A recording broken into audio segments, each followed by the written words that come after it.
Hey, Jovita Lee here with another installment of Advance Notice. And so today we're here to discuss what exactly is going on in the state of North Carolina with housing.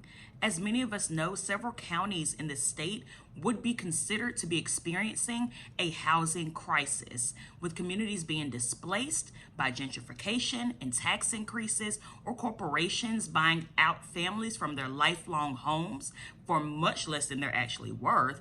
We are in a state of emergency when it comes to adequately housing our communities, especially our low-income communities, our rural communities, and of course, our Black and Brown communities. Which brings me to highlight a specific piece of legislation going through the legislature here in North Carolina, HB 551.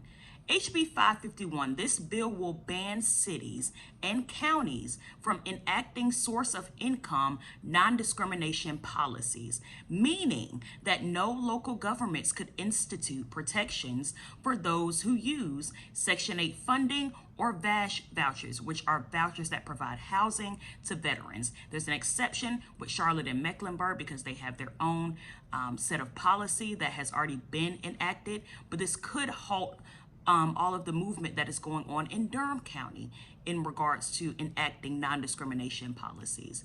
And so also this legislation will create an access issue because it will also have a provision in there that could provide landlords with the ability to require tenants with service or support animals to provide written verification from health professionals regarding their disability and then their requirement for the service or support animal.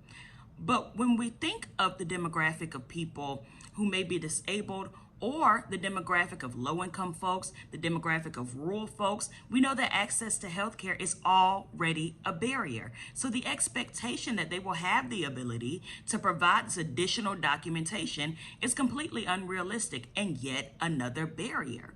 And so this bill will also make room for landlords to recoup their legal fees if there's an eviction appeal, amongst other things that are related to litigation and legal fees. But all in all, this bill is something to highlight. This is something we need to be aware of. And currently, HB 551 is sitting in Senate rules, and its Senate version, SB 553, is in the same place. And so that is all for today's episode of Advance Notice. Thank you so much for listening, and please stay tuned.